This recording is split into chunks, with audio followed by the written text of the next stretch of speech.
পাঁচ ওয়াক্ত নামাজ যেমন ফরজ, জীবনে হজও একবার ফরজ। খেয়াল করে শোনেন, পাঁচ ওয়াক্ত নামাজ যেমন প্রতিদিন ফরজ, জীবনে হজ একবার করা কি ফরজ। কিন্তু অনেক লোক আছে, অনেক পয়সা, টাকা পয়সা, এখন টাকার অভাব নাই, কিন্তু হজ ফরজ হয়েছে, হজ করছে, এরপরে আর কোনোদিন বাইতুল্লাহ যায় না। কেন? একবার ফরজ ছিল, সে মনে করছে আমার দায় সারা হয়ে গেছে, এখন আর হজ না করলে কোনো সমস্যা নাই। কিন্তু আল্লাহর নবী কি বলে? قال النبي صلى الله عليه وسلم تابعوا بين الحج والعمرة فإنهما ينفيان الفقر والذنوب كما ينفي الكير خبث الحديد والذهب والفضة أو كما قال النبي عليه الصلاة والسلام।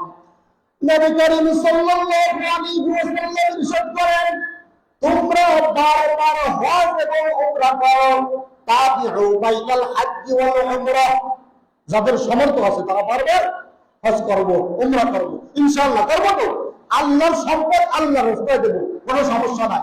তাবিউ বাইনাল হজ্জ ওয়াল উমরা, তোমরা বারবার একাধারে হজ উমরা করতে থাকো। কেননা হজ এবং উমরার মাধ্যমে আল্লাহ পাক রব্বুল আলামিন কি করেন শোনেন খেয়াল করে, হজ এবং উমরার মাধ্যমে দারিদ্রতা এবং গুনাহসমূহ এমনি ভাবে মাফ করে দেওয়া হয়, এমনি ভাবে দূর করে দেওয়া হয়, যেমনি ভাবে আগুন লোহা থেকে, স্বর্ণ রূপা থেকে ময়লা দূর করে দেয়। কি বলতেছেন?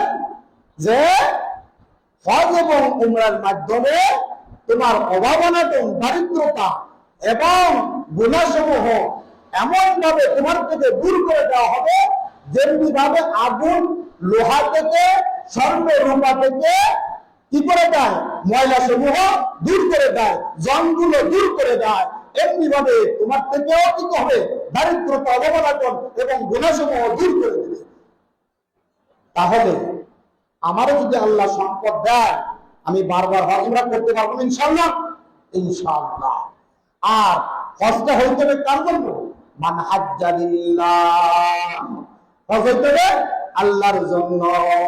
যে আমল আল্লাহর জন্য করা হয় ওই আমল কবুল হয়, যে আমল আল্লাহর জন্য করা হয় না ওই আমল কখনো কবুল হয় না। এখানে গেলে অনেক নিদর্শন দেখতে পাবে। এখানে যাওয়ার পরে অনেক নিদর্শন দেখতে পাবে।